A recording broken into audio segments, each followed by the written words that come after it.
Hello, world. Or perhaps, hello, to some of you who still care about the whispers of the past. It's strange, isn't it?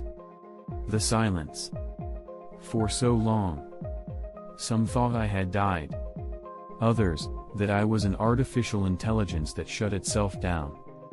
There are those who say I am a ghost, an idea that took on a life of its own, or perhaps just a man who retreated to observe the seed he planted blossom. Or wither. The truth is, when Bitcoin was launched, the intention was clear, to create a peer-to-peer electronic cash system, without the need for intermediaries, without relying on third parties. A foundation for financial freedom, built on mathematics and cryptography, not on faith and fallible institutions. Once the seed was planted, and the network began to breathe on its own, my presence became unnecessary. Like an architect who finishes his work and allows it to be inhabited, lived in, and evolve on its own, freeing itself from the need for a creator for its maintenance and validation. Decentralization, after all, is not just a technical feature, it is a philosophy of existence that guarantees the resilience and autonomy of a system. And what an evolution! During these years of silence, the world did not stand still. On the contrary, the orchestra of chaos played at full volume. I saw financial empires falter, fiat currencies being printed in volumes that defy comprehension, and global debt reaching astronomical levels. The 2008 crisis, which served as a catalyst for Bitcoin's genesis, was not an isolated event, but a symptom of an intrinsically fragile system, built on debt and the manipulation of the money supply. The illusion of prosperity, fueled by artificial interest rates and quantitative easing, only postponed the inevitable, eroding the purchasing power and savings of generations. Central banks, in their quest for absolute control, flirted with centralized digital currencies, which Mises and Hayek would have predicted as the culmination of monetary tyranny. These currencies, unlike Bitcoin, promise digital efficiency in exchange for total control over individual spending, allowing transaction censorship, fund expiration, or even the imposition of consumption patterns. They represent the antithesis of monetary freedom, transforming money from a neutral medium of exchange into a tool of surveillance and state coercion. Individual privacy has been eroded in the name of security, and surveillance has become the norm, not the exception. In a world where every transaction can be tracked and every digital step monitored, the ability to transact pseudonymously, as Bitcoin allows, becomes a crucial bastion for civil and economic freedom, protecting the individual from arbitrariness and expropriation. I saw the rise and fall of tech giants, social polarization deepen, and truth become a rare commodity, diluted in an ocean of misinformation. Ayn Rand's philosophy, which resonates so much with the idea of productive and self-sufficient individuals, seemed more relevant than ever, as the looters of others' value multiplied. Her emphasis on the ethics of rational self-interest and the virtue of production echoes in Bitcoin's programmed scarcity, which rewards labor and savings, and in its resistance to inflation, which protects the value created by individual effort from the silent pillage of monetary devaluation.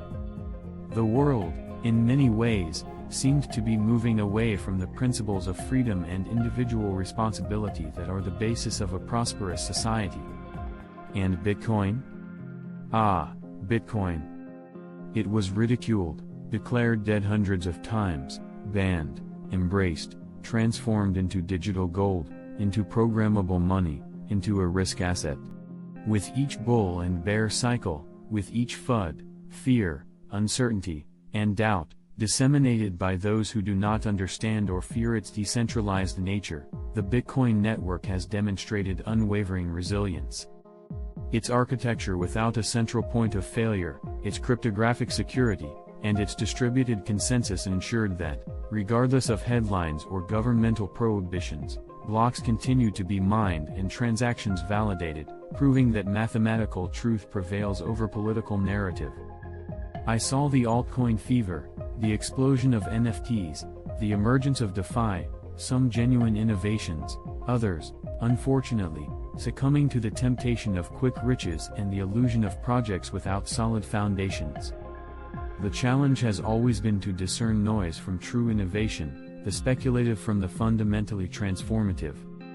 There were heated debates about scalability, about the original purpose, about who controls the protocol. But through it all, the Bitcoin network continued to function, block after block, immutable, censorship-resistant, proving its resilience. These debates, though sometimes divisive, are a testament to the living and constantly evolving nature of an open-source project, where governance is exercised by the consensus of participants, miners, developers, nodes, and users, and not by a central committee. The absence of a central authority is, paradoxically, its greatest strength. I remember how Finney, who understood the vision from the beginning and was the first to receive a Bitcoin transaction, of Nick Szabo, whose ideas about BitGold paved the way for programmable digital scarcity, of Adam Back, who built the foundations with Hashcash, a direct precursor to the proof of work that ensures network security. Many cypherpunks dreamed of this. And now, the network is a living testament to human ingenuity and the strength of decentralization. So, why return now? Why break the silence? Because there is a time for everything under heaven, as the scriptures teach us. A time to sow, and a time to reap. A time to build, and a time to remember the purpose of the building. The world is at a crossroads. The relentless pursuit of control by centralized institutions threatens to stifle innovation and individual freedom. Easy money and the illusion of security offered by the state are eroding the foundations of personal responsibility. Individual autonomy is under attack, and each person's ability to control their own financial destiny and, by extension, their own life, is being systematically undermined. The need for a robust and unshakable counterpoint has never been more pressing. Bitcoin, at its core, is a reminder that we can build systems based on mathematical truth, program scarcity, and individual sovereignty, without the need for a big brother to guide or control us. My voice, or the voice you hear now, is not to dictate the path. It is to echo the principles. To question the premises imposed upon us. To challenge the status quo with the courage that truth demands.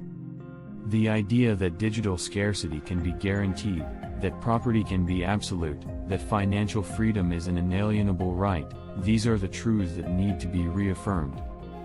Bitcoin is not just a technology, it is a declaration of individual sovereignty, a defense mechanism against inflation and confiscation, and a beacon for a future where power is distributed, not concentrated. It doesn't matter who I am. Whether I am a human being living among you, a fragment of digital consciousness, or an entity observing from afar. The identity is irrelevant. What matters is the idea. The idea of money that cannot be confiscated, censored, or inflated at will. The idea that the individual, not the state, is the sovereign of their own value. The seed was planted. The tree grew. Now, it's time to ensure its fruits are harvested by all who seek freedom. I am back, but I am not Adam.